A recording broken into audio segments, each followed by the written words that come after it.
ಯಾರೇ ಒಬ್ಬ ವ್ಯಕ್ತಿಗೆ ಹ್ಯಾರಾಸ್ಮೆಂಟ್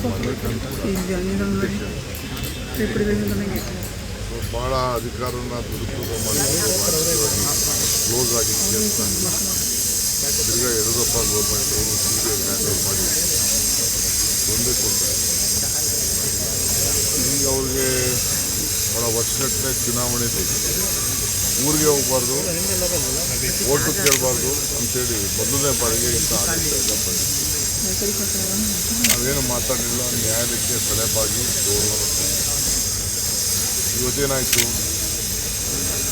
ನ್ಯಾಯಾಲಯ ಇದನ್ನೆಲ್ಲ ಗಮನಿಸಿದ್ದು ಸರಿ ಇಲ್ಲ ಅಂತೇಳಿ ಇವತ್ತು ಬೇರ್ಪಡಿಸಿದ್ದಾರೆ. ನಾನು ಪ್ರತಿನಿಧಿಸೆಲ್ಲ ಬೇಕಾದಷ್ಟು ದಾಖಲೆಗಳು ಸಾಕ್ಷಿಗಳು ಎಲ್ಲ ಕೂಡ ಕ್ಲೋಸ್ ಆಗಿದ್ದ ವಿವಿಧ ರೀತಿಯಲ್ಲಿ ಮಾಡಿಕೊಂಡು ಪ್ರಯತ್ನ ಮಾಡಿದ್ರು.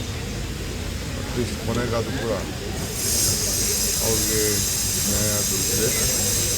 ಆದರೆ ಅವರು ಅನುಭವಿಸಿದಂಥ ವೇದನೆ ಇದೆ, ಅವರ ಮಕ್ಕಳು, ಅವ್ರ ಕುಟುಂಬದವರು, ಅವರು ಮತ್ತು ಅವರ ಸ್ನೇಹಿತರು, ಮತ್ತು ನಮ್ಮ ಪಕ್ಷ, ಇದನ್ನು ನಾವು ನಾನೇ ಅನುಭವಿಸ್ತೀನಿ.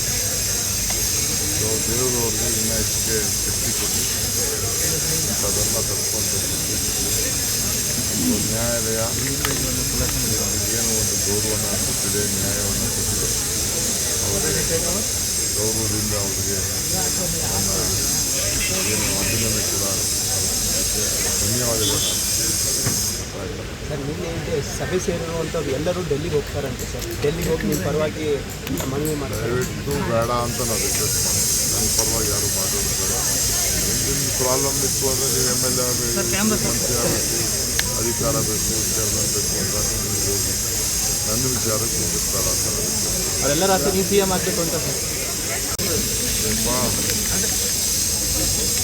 ಯಾರೇ ಒಬ್ಬ ವ್ಯಕ್ತಿಗೆ ಹ್ಯಾರಾಸ್ಮೆಂಟ್ ಭಾಳ ಅಧಿಕಾರನ ದುರುಪಯೋಗ ಮಾಡಿ ರಾಜಕೀಯವಾಗಿ ಕ್ಲೋಸ್ ಆಗಿ ತಿರ್ಗಾ ಯಡಿಯೂರಪ್ಪ ಗೌರ್ಮೆಂಟ್ ಅವರು ಸಿಬಿಐ ಹ್ಯಾಂಡಲ್ ಮಾಡಿ ತೊಂದರೆ ಕೊಡ್ತಾರೆ. ಈಗ ಅವ್ರಿಗೆ ಭಾಳ ವರ್ಷಗಟ್ಟಲೆ ಚುನಾವಣೆ ಇದೆ, ಊರಿಗೆ ಹೋಗಬಾರ್ದು, ಓಟು ಕೇಳಬಾರ್ದು ಅಂತೇಳಿ ಮೊದಲನೇ ಬಾರಿಗೆ ಇಂಥ ಆದೇಶ ಬಂದಿದೆ. ನಾವೇನು ಮಾತಾಡಲಿಲ್ಲ, ನ್ಯಾಯಾಲಯಕ್ಕೆ ಸಲಹೆಯಾಗಿ ಗೌರವ. ಇವತ್ತೇನಾಯಿತು, ನ್ಯಾಯಾಲಯ ಇದನ್ನೆಲ್ಲ ಗಮನಿಸಿದ್ದು ಸರಿ ಇಲ್ಲ ಅಂತೇಳಿ ಇವತ್ತು ಬೇರ್ಪಡಿಸಿದ್ದಾರೆ. ನಾನು ಪ್ರತಿನಿಧಿಸೆಲ್ಲ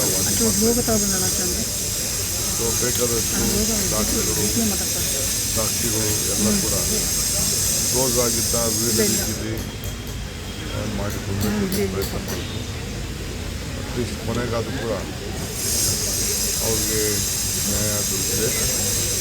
ಆದರೆ ಅವರು ಅನುಭವಿಸಿದಂಥ ವೇದನೆ ಇದೆ, ಅವರ ಮಕ್ಕಳು, ಅವ್ರ ಕುಟುಂಬದವರು, ಅವರು ಮತ್ತು ಅವರ ಸ್ನೇಹಿತರು, ಮತ್ತು ನಮ್ಮ ಪಕ್ಷ, ಇದನ್ನು ನಾವು ನಾನೇ ಅನುಭವಿಸ್ತೀನಿ.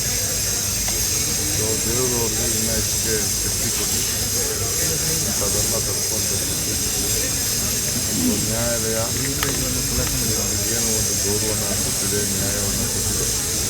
ಅವರಿಗೆ ಗೌರವದಿಂದ ಅವರಿಗೆ ಏನು ಅಭಿನಂದನೆ ಕೂಡ ಧನ್ಯವಾದಗಳು. ಸರ್, ನಿನ್ನೆ ಸಭೆ ಸೇರಿರುವಂಥದ್ದು ಎಲ್ಲರೂ ಡೆಲ್ಲಿಗೆ ಹೋಗ್ತಾರಂತೆ ಸರ್. ಡೆಲ್ಲಿಗೆ ಹೋಗಿ ನಿಮ್ಮ ಪರವಾಗಿ ಮನವಿ ಮಾಡ್ತಾರೆ. ದಯವಿಟ್ಟು ಬೇಡ ಅಂತ ನಾವು ರಿಕ್ವೆಸ್ಟ್ ಮಾಡ್ತೀವಿ. ನನ್ನ ಪರವಾಗಿ ಯಾರು ಮಾಡೋದು ಬೇಡ. ನಿಮ್ಮ ಪ್ರಾಬ್ಲಮ್ ಇತ್ತು ಅಂದರೆ ನೀವು MLA ಆಗಬೇಕು, ಮಂತ್ರಿ ಆಗಬೇಕು, ಅಧಿಕಾರ ಬೇಕು, ಚೇರ್ಮನ್ ಬೇಕು ಅಂತ ನೀವು ಹೋಗಿ ನನ್ನ ವಿಚಾರಕ್ಕೆ ಮುಗಿಸ್ತಾರ ಅಂತ ಅದೆಲ್ಲ ರಾತ್ರಿ ನೀವು CM ಆಗಬೇಕು ಅಂತ ಸರ್. ಹೆಚ್ಚಿನ ವಿಡಿಯೋಗಳಿಗೆ ಪ್ರತಿಧ್ವನಿ ಯೂಟ್ಯೂಬ್ ಚಾನೆಲ್ ಸಬ್ಸ್ಕ್ರೈಬ್ ಮಾಡಿ, ಬೆಲ್ ಐಕಾನ್ ಕ್ಲಿಕ್ ಮಾಡಿ.